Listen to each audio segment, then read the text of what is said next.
Hi viewers, ఇవాళ మనం data tab గురించి నేర్చుకుందాం. చూడండి, ఈ డాటా ట్యాబ్లో మనకు ఒకటి గెట్ ఎక్స్టర్నల్ డాటా అని ఉంది. ఇందులో మనకి ఇక్కడ ఫ్రమ్ యాక్సెస్ అని, ఫ్రమ్ వెబ్ అని, ఫ్రమ్ టెక్స్ట్ అని, ఫ్రమ్ అదర్ సోర్సెస్ అని ఉంది కదా. ఈ ఆప్షన్స్ యూజ్ చేసి ఏంటంటే మనం వేరే సోర్స్ నుంచి ఇందులో డాటాని ఇంపోర్ట్ చేసుకోవచ్చు అన్నట్టు. అంటే యాక్సెస్ నుంచి కానీ, ఇంటర్నెట్ నుంచి కానీ, టెక్స్ట్ డాక్యుమెంట్ నుంచి కానీ, ఎక్కడి నుంచి అయినా సరే డాటాను ఇంపోర్ట్ చేసుకోవడానికి ఈ ఆప్షన్స్ యూజ్ అవుతాయి. ఫ్రమ్ టెక్స్ట్ అని ఉందనుకోండి, దీన్ని క్లిక్ చేశాను అనుకోండి, మీకు ఒకవేళ మీ దగ్గర టెక్స్ట్ డాక్యుమెంట్ ఉంటే ఆ టెక్స్ట్ డాక్యుమెంట్ని క్లిక్ చేయండి. క్లిక్ చేసి ఇక్కడ ఇంపోర్ట్ అంటే మీకు ఇట్లా వస్తుంది. ఇక్కడ దీన్ని నెక్స్ట్ ప్రెస్ చేసి ఫినిష్ అన్నారనుకోండి, మీకు సోర్స్ అడుగుతుంది. ఆ సోర్స్ చూపిస్తే అక్కడ మీకు డాటా ఇక్కడ ఇంపోర్ట్ అవుతుంది అన్నట్టు. ఆ టెక్స్ట్ డాక్యుమెంట్లో నేను ఈ డాటా రాసి పెట్టాను కాబట్టి అది ఇక్కడ ఇంపోర్ట్ అయింది. అలా మీరు వేరే సోర్స్ నుంచి డాటాను తెచ్చుకోవడానికి ఆప్షన్స్ యూజ్ అవుతాయి అన్నట్టు. తర్వాత చూడండి, మీకు ఆల్రెడీ ఆప్షన్స్ వచ్చాయి, సార్ట్ అండ్ ఫిల్టర్ అనేవి. ఇప్పుడు నాకు ఇక్కడ దీని అంతా ఆల్ఫాబెటికల్ ప్రకారం చేయాలనుకోండి, A to Z. దీన్ని క్లిక్ చేస్తే ఈ సెల్లో ఉన్నంతా ఆల్ఫాబెట్ ప్రకారం అయిపోతుంది. అలా Z to A కావాలంటే దీన్ని క్లిక్ చేస్తే Z to A వస్తుంది.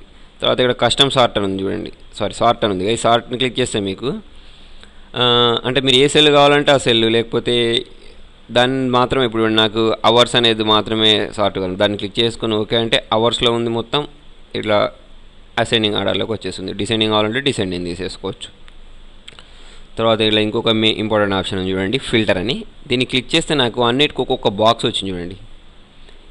ఈ ఆప్షన్ ఆల్రెడీ మీకు హోమ్ ట్యాబ్లో కూడా వచ్చింది. దీన్ని క్లిక్ చేస్తే మీకు ఫర్ ఎగ్జాంపుల్ నాకు ఓన్లీ అబ్రామ్స్ అనే డీటెయిల్స్, అబ్రామ్స్ అనే పర్సన్ డీటెయిల్స్ మాత్రమే కావాలనుకోండి, ఇక్కడికి వెళ్ళేసి ఈ సెలెక్టర్ అనే ఆప్షన్ తీసేసి దాన్ని క్లిక్ చేసి ఓకే అంటే ఓన్లీ ఆ పర్సన్ డీటెయిల్స్ మాత్రమే చూపిస్తుంది అన్నట్టు. అంటే మనం డాటాను సార్ట్ చేసి చూసుకోవచ్చు. అలాంటే మళ్ళీ అందరిది వస్తుంది. అలాగే ఫర్ ఎగ్జాంపుల్ ఫైనాన్స్ డిపార్ట్మెంట్లో ఎవరెవరు పనిచేస్తారో కావాలి అంటే ఫైనాన్స్ని క్లిక్ చేసేస్తే ఓన్లీ ఆ డిపార్ట్మెంట్లో పనిచేసే వాళ్ళని మాత్రం చూపిస్తుంది, వీళ్ళు మాత్రం పనిచేస్తారు అన్నట్టు. మళ్ళీ ఇందులోకి వెళ్ళి వాళ్ళని క్లిక్ చేస్తే అందరికి చూపిస్తుంది. మళ్ళీ దీన్ని క్లిక్ చేస్తే అది మామూలుగా అయిపోతుంది. తర్వాత ఇక్కడ ఇంకొక ఆప్షన్ చూడండి, అడ్వాన్స్డ్ అని.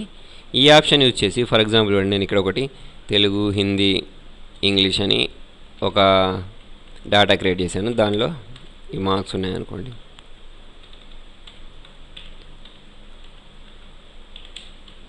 ఇలా మీరు డాటా టైప్ చేసి పెట్టండి.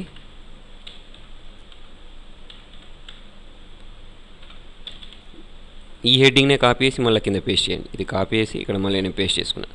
ఏం లేదు, నాకేంటంటే ఇప్పుడు హిందీలో 80 కంటే ఎక్కువ వచ్చిన వాళ్ళందరి మాత్రమే కావాలనుకోండి. ఇట్లా చాలా డేటా ఉంది, హిందీలో 80 కంటే ఎక్కువ వచ్చిన వాళ్ళకి మాత్రమే కావాలంటే అట్లాంటప్పుడు మనం ఈ అడ్వాన్స్డ్ అనే ఆప్షన్ యూజ్ చేయొచ్చు. అడ్వాన్స్డ్ ఫిల్టర్ అనే ఆప్షన్ని ఏంటి, greater than or equal to 80 కంటే ఎక్కువ వచ్చిన వాళ్ళని మాత్రమే చూపించమని అంటున్నాం అని ఇక్కడ ఇచ్చేసి నేను ఇక్కడ క్లిక్ చేసుకుని అడ్వాన్స్డ్లోకి వెళ్ళి ఇక్కడ లిస్ట్ రేంజ్ అని ఉంటుంది. ఇది రేంజ్ ఆటోమేటిక్ సెలెక్ట్ అయిపోతుంది. ఒకవేళ సెలెక్ట్ కాకపోతే మీరే సెలెక్ట్ చేసుకోవచ్చు. తర్వాత క్రైటీరియా రేంజ్లో ఇక్కడ మీరు దీన్ని సెలెక్ట్ చేయండి. సెలెక్ట్ చేసుకొని ఓకే అన్నారంటే చూడండి, నాకు ఇందులో 80 కంటే ఎక్కువ వచ్చిన వాళ్ళ డేటా మాత్రం చూపించి మిగతా వాళ్ళందరినీ క్లియర్ చేస్తుంది, హైడ్ చేస్తుంది అన్నట్టు. మళ్ళీ ఇక్కడ క్లియర్ అంటే మామూలు అయిపోతుంది.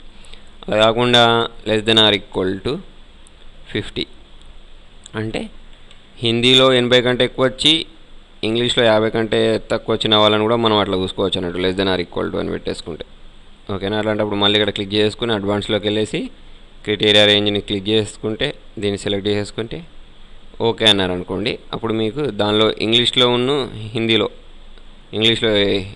50 కంటే తక్కువ వచ్చిన వాళ్ళు, హిందీలో 80 కంటే ఎక్కువ వచ్చిన వాళ్ళు మాత్రమే ఇక్కడ చూపిస్తుంది. ఇక్కడ మీరు నేమ్స్ రాసుకుంటే ఆ నేమ్స్ చూపిస్తుంది అన్నట్టు. క్లియర్ క్లిక్ చేస్తే మామూలు అయిపోతుంది. మీ సలహాలను, సూచనలు కామెంట్ రూపంలో నాకు తెలియజేయండి.